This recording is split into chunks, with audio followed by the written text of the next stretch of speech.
సొంత ఇల్లు అంటే లగ్నాధిపతి 4వ స్థానాధిపతి కలిసినప్పుడు వాళ్ళు లాభాధిపతి అదే ధనభాగ్య స్థానం ఉంటుంది కదా, అందుచేత అప్పుడు వాళ్ళకి సొంత ఇల్లు అనేది వస్తుంది. అది రవి సొంత ఇల్లు ఇవ్వడము అంటే పడమర సింహద్వారం ఇల్లు తూర్పుగా లోపలికి వెళ్ళేలా ఇస్తాడు. Okay, right. నెక్స్ట్ చంద్రుడు వాయువ్య దిశగా ఉండేలా ఇల్లు ఇస్తాడు, వాయువ్యంగా. కుజుడు దక్షిణం వైపుకి వెళ్తాం అంటే ఉత్తర సింహద్వారం దక్షిణంగా లోపలికి వెళ్ళే ఇల్లుని కుజుడిస్తాడు. అంటే ఒక జాతకుడు లేక జాతకురాలు జాతకంలో కుజు ప్రభావంతో వచ్చే ఇల్లు అంటే అది ఉత్తర సింహద్వారం దక్షిణంగా లోపలికి వెళ్తాం. నెక్స్ట్ గురువు గారు ఈశాన్య దిశగా వెళ్ళేటటువంటి ఇల్లుని మనకి ఇస్తాడు, చక్కటి ఇల్లు. గురుడు చాలా బలంగా ఉంటే శని ఎంతసేపు పడమరకు అధిపతి కాబట్టి శని పడమర ఊళ్ళు పడమర వెంపుగా ఉండేటటువంటి ఇల్లు ఇస్తాడు. పడమర సింహద్వారం, పడమర వెంపు వాకిళ్ళు, పడమట అరుగులు ఇవి ఉంటాయన్నమాట ఈ శని.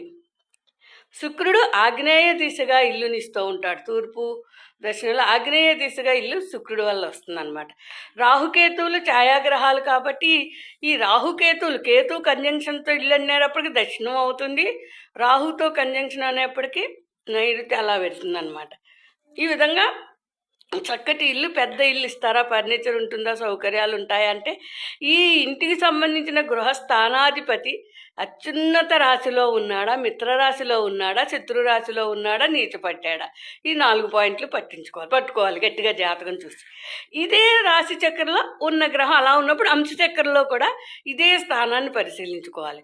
ఫర్ ఎగ్జాంపుల్ రాశి చక్రంలో ఒక గ్రహం ఏదైనా నీటిపట్టి ఇల్లు అమ్మేసుకోవాల్సి వస్తే అంశచక్రంలో అదే గ్రహం చాలా బాగుంది అంటే ఇప్పుడు వెళ్ళిపోయింది, భవిష్యత్తులో ముందుకెళ్తుంటే ఒక మంచి ఇల్లు కడతారు అని మనం చెప్పచ్చు అనమాట. ఆ విధంగా ఉంటుంది. ఇప్పుడు ఇల్లు అనేప్పటికీ ఇంకా వాహనాలంటే ప్రతి వాళ్ళకి చక్కగా మంచి కారు ఉంటే బాగుండు అంటారు. చిన్నప్పటి నుంచి కారు ఇల్లు అనేదాన్ని మా అమ్మగారు వస్తాయన్నారు, జీవితంలో వచ్చాయి కూడా నాకు. కారు రవి అనేటప్పటికి మాత్రం ఎప్పుడూ కూడా ఎరుపు రంగు కారుకి, అదే 4 వాహనాధిపతి కూడా రవే, ఆ కలర్ ఎరుపు రంగు ఇస్తాడు రవి. చంద్రుడు కొంచెం పొగవన్నీ తెలుపులా ఉంటుంది, మేఘాల అలాంటి కలర్ చంద్రుడు. కుజుడు మాత్రం ఎర్రటి ఎరుపే. రవి కుజులు ఇద్దరు కూడా ఎరుపు రంగు వర్ణంతో ఉన్న కారే ఇస్తారు. నెక్స్ట్ కుజుడు తాత గురువు గారండి, పచ్చని పసుపచ్చ కలర్ కారు వస్తుందండి, గురు ప్రభావంతో వచ్చే కారు.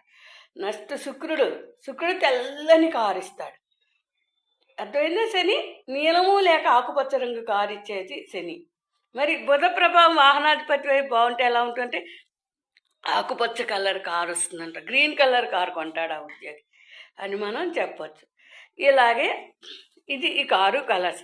ఈ కారు ఏ గ్రహం వేరే కంజంక్షన్ గ్రహంతో కనుక కలిస్తే అప్పుడు బలం చూడాలి. ఈ 2 గ్రహాలు ఏ డిగ్రీ ఏ గ్రహానికి బలం ఎక్కువ ఉంది అని చెబితే ఆ రంగు కారు అని చెప్పాలి. కంజంక్షన్ లేకుండా సింగిల్గా ఉంటే సేమ్ వచ్చేస్తుంది, ఈజీగా చెప్పేయచ్చు జ్యోతిష్యం. ఇల్లు కారు గురించి చెప్పడం. సరే, నేను చదువుల గురించి కూడా ఆల్రెడీ చెప్పాను గతంలోను.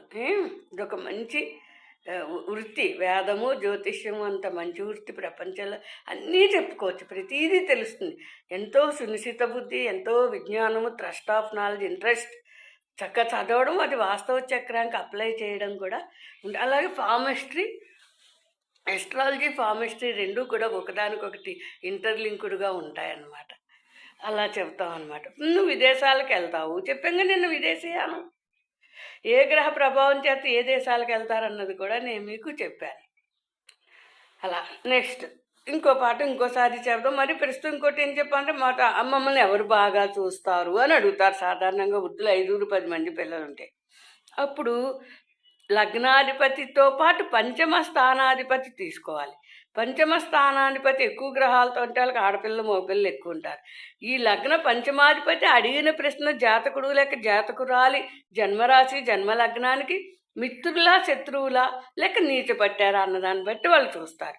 ఇక్కడ మనం ఏం చేయాలంటే ఏదైనా ఒక పంచమాధిపతి నీచపడితే బాబు మీరు అది మగగ్రహం అయితే మగపిల్లలతో ఉండొద్దు, దూరంగా సెట్ చేయండి. ఆడపిల్లలైతే ఆడపిల్లలతో ఉండొద్దు అని ఆ తల్లిదండ్రులకి యోగక్షేమాల కోసం మనం సలహా ఇవ్వాలన్నమాట.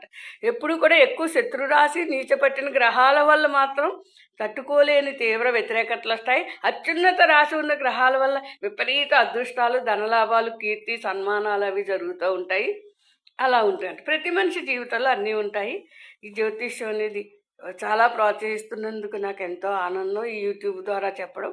ఈ రోజుకి చిన్న break. Thank you. Happy Sankranti శుభాకాంక్షలు. మనకి వంట చేయాలిగా మళ్ళీ ఇప్పుడు చక్కెర పొంగలి, పులిహార. థ్యాంక్స్.